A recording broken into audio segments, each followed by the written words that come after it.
கிரியை செய்கிறது என்பதை குறித்து நாம் தெளிவாக அறிந்து கொள்வோமே. ஆனால் பிசாசின் போராட்டத்தில் இருந்து சாத்தானின் கிரியைகள் சாத்தான் கிரியை செய்வான் என்பதில் மாற்றமில்லை. இருதயத்தில் சுத்தம் உள்ளவர்கள் பாக்கியவான்கள்.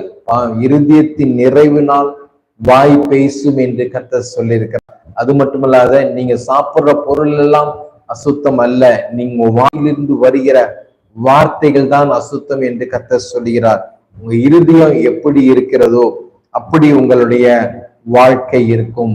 அப்பொழுது உங்கள் இருதயத்தை நீங்கள் பரிசுத்தமாய் வைத்துக் கொள்வீர்களானால், இருதயத்தை தேவனிடத்துல ஒப்பு கொடுத்து தேவனுக்கு உகந்த ஒரு பாத்திரமாய் நீங்கள் வாழ்வீர்களானால், நிச்சயமாய் அசுத்த ஆவி உங்களுக்குள் வந்து கிரியை செய்ய முடியாது.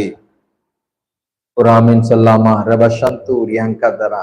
அதனால எந்த பிசாசு, ஏன்னா தேவன் எல்லாவற்றையும் அவர் சிலுவையில் வெற்றி சிறந்து விட்டார்.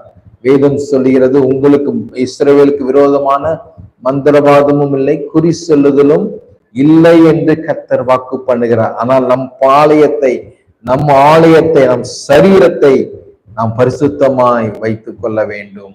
ஆமென். அப்பொழுதுதான் பிசாசு நம் பாளையத்திற்குள் வர முடியாது, நம்ம சரீரத்துக்குள்ள வர முடியாது, நம்ம சிந்தைக்குள்ள வர முடியாது, நம்ம எண்ணத்துக்குள்ள வர முடியாது, நம்ம கண்களுக்குள்ள வர முடியாது, நம்ம பார்வைக்குள்ள வர முடியாது.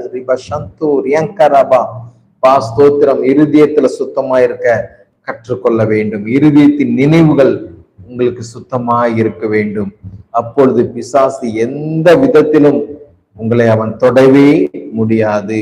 இருதயம் சுத்தம் இல்லைன்னா நிச்சயமாய் பாவத்தின் காரியத்தில் நாம் ஈடுபடுகிறவர்களாய் இருப்போம். பாவ வாழ்க்கையில் ஈடுபடுகிறவர்களாய் இருப்போம். பாவம் நிறைய இருக்குது. அதுல நிச்சயமா ஏதோ ஒரு பாவத்தினால நம்ம பிடிக்கப்பட்டவர்களாய், நாம் அந்த பாவத்திற்குள் வாழ்கிறவர்களாய் இருப்போம் என்பதில் மாற்றம் இல்லை. அப்படிப்பட்டவர்களுக்கு தான் பிசாசின் கிரியை இருக்கும் என்பதை முதலாவது தெளிவாக நீங்கள் புரிந்து கொள்ள வேண்டும். எல்லாருக்கும் பிசாசு பிடிக்காது, எல்லாரையும் பிசாசு தொடாது. யாரெல்லாம் அசுத்தமா இருக்கிறோமோ, தேவனை விட்டு விலகி இருக்கிறோமோ, அவர்களுக்குள்ளதான் பிசாசு கிரியை செய்ய முடியும். ஏன்னா தேவன் எல்லாவற்றையும் அவர் சிலுவையில் வெற்றி சிறந்திருக்கிறார். பிசாசு நமக்குள், நம் பாதத்திற்கு கீழ், ரோமர் 16ஆம் அதிகாரம் 20ஆம் வசனம் சொல்கிறது, அவர் நமக்கு சமாதானத்தை உண்டு பண்ணும்படியாக சாத்தானை நமது பாதத்திற்கு கீழ் போட்டு நசுக்க விட்டார். அதனால் சுத்தம் உள்ளவர்களாய் இருப்பீர்களானால் எந்த பிசாசுக்கும் நீங்கள் பயப்படணுன்ற அவசியம் இல்லை. எந்த பிசாசும் உங்களை தொட முடியாது. நான் அடிக்கடி சொல்வேன், பாவத்தை பார்த்து பயப்படக்கூடாது, பாவம் தான் பரிசுத்தத்தை பார்த்து நீங்களும் பரிசுத்தராய் இருங்கள் என்று ஆண்டவராகிய இயேசு கிறிஸ்து சொல்லி இருக்கிறார். முதலாவதாக பாவம் நம் வாழ்க்கையில் கிரியை செய்கிறது. இரண்டாவதாக எதிர்மறையான காரியங்கள். நன்றி பாரு சிஸ்டர், நீங்க மொபைல்ல தொடர்பு கொள்ளுங்க, உங்களுக்காக நான் ஜெபித்து ஆலோசனை வழங்க ஆயத்தமாக இருக்கிறேன். ஓகே, எதிர்மறை தாக்கங்கள். எதிர்மறையா நினைக்கிறது எப்போதுமே ஒரு நெகட்டிவிட்டி, எப்பொழுதுமே ஒரு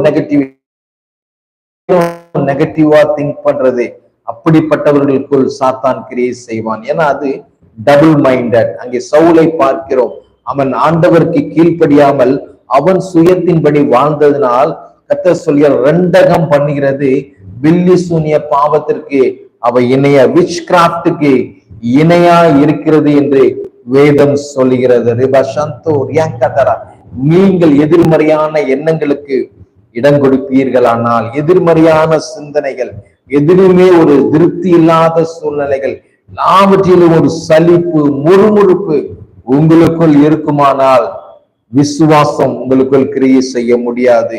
அவிவிசுவாசம் தான் உங்களுக்குள் அதிகமாய் கிரியை செய்யும். அவிவிசுவாசம் என்பது இட்ஸ் ஈக்குவல் டு ஐடியல். அது ஒரு விக்கிர ஆராதனைக்கு ஒரு சமமான ஒரு காரியம் என்பதை நீங்கள் உணர்ந்து கொள்ள வேண்டும். விசுவாசம் இல்லாம தேவனை நீங்கள் பிரியப்படுத்தவே முடியாதுங்க. விசுவாசத்தோடு கூட நீங்கள் வாழ வேண்டும்.